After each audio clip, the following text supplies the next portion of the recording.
elle a sorti des millions de personnes de la pauvreté, financé nos écoles, nos hôpitaux, nos retraites. Mais elle alimente aussi les inégalités, détruit la planète et met en péril notre avenir. La croissance, c'est à la fois notre plus grande force et notre plus grande menace. Alors, doit-on continuer à courir derrière elle ou apprendre à la dompter ?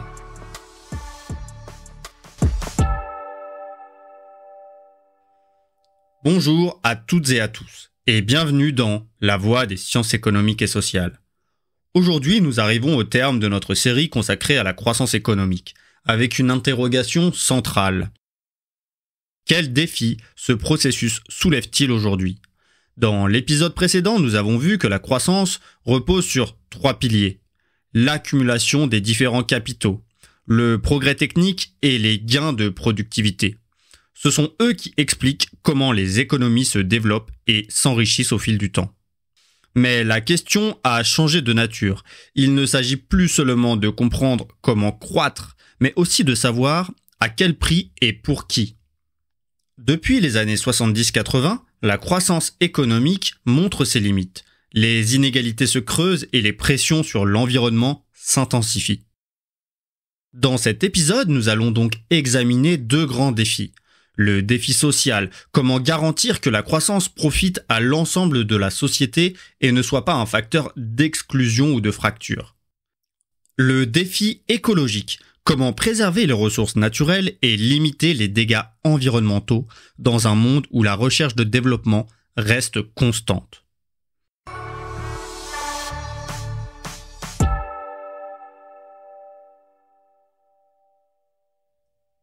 Pendant les 30 Glorieuses, la croissance économique s'est accompagnée d'une réduction des inégalités. Elle a permis à un plus grand nombre de ménages d'accéder au confort moderne et à favoriser l'essor de la consommation de masse. Mais à partir des années 80, la tendance s'est inversée. On l'observe particulièrement aux États-Unis. La croissance du PIB continue, mais elle ne profite plus à tout le monde. Par exemple, entre 80 et 2020, les 1% les plus riches ont capté près de 20% de la croissance des revenus, tandis que les classes moyennes ont vu leur part stagner. Et l'un des principaux facteurs de ce retournement, c'est le progrès technique. Le progrès technique est à la fois créateur et destructeur d'emplois. On parle de destruction créatrice. Mais au-delà de la disparition ou de la création de postes, il modifie profondément la structure même du marché du travail. Il transforme les métiers existants, les qualifications requises et les secteurs qui recrutent. Certaines innovations comme l'informatique ou l'automatisation sont venues renforcer la productivité des travailleurs les plus qualifiés. Un ingénieur informatique, par exemple, peut développer des logiciels plus performants. Un médecin, grâce à une nouvelle technologie, dispose d'outils de diagnostic plus précis. Un architecte peut modéliser des bâtiments en 3D, voire avec de l'IA. Dans tous ces cas, les compétences sont valorisées, la productivité augmente et les salaires suivent, la même tendance. À l'inverse, les tâches répétitives et peu qualifiées sont souvent remplacées par des machines. On le voit avec les caissiers, de plus en plus substitués par des caisses automatiques, ou avec les ouvriers de chaîne remplacés par des robots. Rien qu'en France, on estime qu'environ 15% des emplois actuels pourraient disparaître dans les prochaines décennies à cause de l'automatisation. Ces emplois disparaissent ou, lorsqu'ils persistent, sont moins rémunérés car ils deviennent moins demandés. La conséquence est claire, les inégalités de revenus se creusent entre les travailleurs qualifiés et ceux qui le sont moins. Et une question se pose. Est-ce que le progrès technique nous rapproche vraiment du progrès social ? Ou creuse-t-il un fossé toujours plus large entre les gagnants et les perdants de la croissance et de la mondialisation ? Et ce n'est pas tout, on observe également un phénomène de polarisation de l'emploi. Dans de nombreux pays développés, les postes intermédiaires, ni très qualifiés ni très peu qualifiés, reculent progressivement. À leur place se développent 2 pôles bien distincts. D'un côté, des emplois très qualifiés et bien rémunérés, comme ceux d'ingénieurs, de chercheurs ou de développeurs, et de l'autre, des emplois peu qualifiés, souvent précaires, comme ceux de serveurs, d'aide à domicile ou de livreurs. Autrement dit, les classes moyennes s'érodent et les inégalités s'amplifient. Certains disent que l'intelligence artificielle pourrait davantage accentuer ce processus.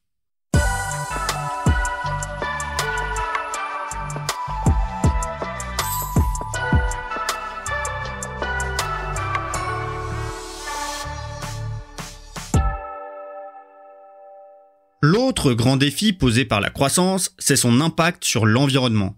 Notre modèle économique repose encore largement sur des ressources non renouvelables, comme le pétrole, le charbon, mais aussi sur la surexploitation des ressources naturelles, comme les forêts ou les océans. À cela s'ajoute une pollution généralisée qui touche l'air, l'eau et les sols. Autrement dit, la croissance détruit progressivement ce qu'on appelle le capital naturel, c'est-à-dire l'ensemble des ressources et des services que la nature met à notre disposition.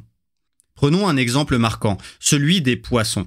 En 1975, seulement 10% des stocks mondiaux étaient surexploités. En 2017, on est passé à plus de 35%. Selon la FAO, près de 90% des stocks de pêche sont aujourd'hui soit pleinement exploités, soit déjà surexploités. Pourquoi ? Parce que ces ressources halieutiques, comme les poissons en mer, sont ce qu'on appelle en économie des biens communs. Tout le monde peut y avoir accès, mais chaque poisson pêché par l'un n'est plus disponible pour les autres. Ils sont rivaux, mais non excluables par les prix. C'est ce mécanisme qu'a décrit l'économiste Garrett Hardin dans les années 1960 sous le nom de « tragédie des biens communs ».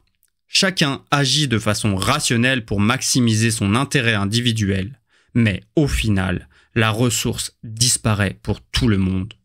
Et les conséquences dépassent largement la simple activité de pêche.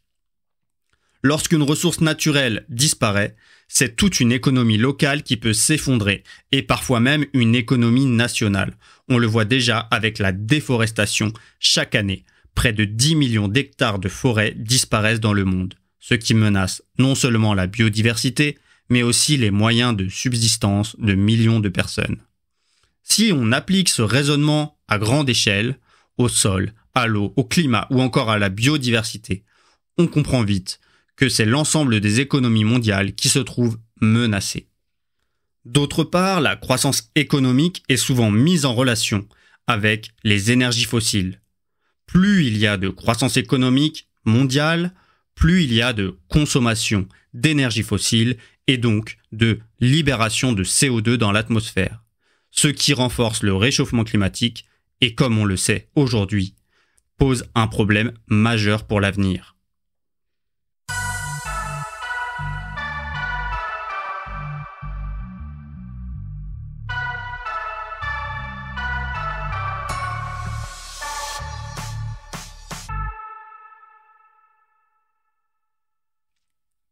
Alors, est-ce que le progrès technique peut nous sauver de cette impasse ? Peut-être, mais il ne suffira pas à lui seul, sans véritable changement de comportement et une régulation collective. Pour rendre la croissance plus soutenable, on mise souvent sur ce qu'on appelle les innovations environnementales. Elles peuvent intervenir à différents moments du cycle de production. Parfois à la fin, avec des filtres qui réduisent les émissions polluantes, parfois pendant la production, en remplaçant une substance polluante par une alternative plus propre. Et parfois directement dans le produit lui-même. Un moteur plus économe en carburant, un appareil qui consomme moins d'électricité ou encore des matériaux plus facilement recyclables. L'idée est simple. Grâce à ces innovations, on peut réduire les émissions, économiser les ressources et mieux recycler ce que l'on utilise. Et les résultats sont déjà visibles. Par exemple, entre 1990 et 2020, l'Union européenne a réduit ses émissions de gaz à effet de serre de près de 30%, en grande partie grâce aux technologies plus propres et à l'efficacité énergétique. On va pas se mentir, elle a aussi exporté une partie de ses émissions en faisant produire à l'étranger sa consommation. Dans le même temps, la part des énergies fossiles renouvelables dans la consommation d'énergie de l'UE est passée de moins de 5% à plus de 20% tout de même. Mais attention, il existe un piège bien connu, le paradoxe de Jevons, aussi appelé l'effet rebond. William Stanley Jevons, un économiste anglais du 19e siècle, avait observé qu'à son époque, les machines à vapeur devenaient de plus en plus performantes et consommaient de moins en moins de charbon. On aurait pu penser que cela allait réduire la consommation totale. Mais c'est l'inverse qui s'est produit. Comme l'usage du charbon coûtait moins cher, les industriels l'ont utilisé davantage et la consommation globale a explosé. Ce paradoxe s'applique aujourd'hui. Les voitures, par exemple, consomment de moins en moins de carburant, mais comme elles coûtent moins cher à utiliser, on roule plus et on multiplie les trajets. De même, avec les ampoules basse consommation, on aurait pu s'attendre à une baisse nette de la consommation électrique. Mais comme elles consomment peu, on les laisse allumer plus longtemps ou on en installe davantage. Résultat, les gains d'efficacité sont partiellement annulés. On estime d'ailleurs que dans le monde, près de 30% des économies réalisées, grâce au progrès technologique, sont perdues à cause de cet effet rebond. Et la vraie question est là. Est-ce que l'innovation peut vraiment sauver la planète si en parallèle nos comportements et nos modes de consommation ne changent pas? C'est ça le paradoxe de Jevons. Une amélioration technique qui devait réduire l'impact écologique, mais qui peut au final avoir des effets inverses si elle n'est pas accompagnée de changements dans nos comportements et d'une régulation adaptée.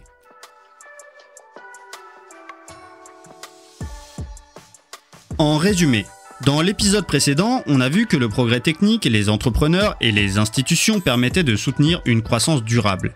Mais aujourd'hui, on a vu que cette croissance soulève deux grands défis. Elle creuse les inégalités, le progrès technique profite surtout aux plus qualifiés et polarise le marché du travail, affaiblissant les classes moyennes, et elle menace l'environnement. En surexploitant les ressources naturelles, elle détruit le capital naturel et provoque des crises écologiques. Des innovations vertes peuvent améliorer la situation, mais l'effet rebond peut en limiter les bénéfices si nos comportements ne changent pas. Le défi, ce n'est pas de renoncer à la croissance, mais c'est de la rendre plus juste et plus soutenable. Allez, à ciao!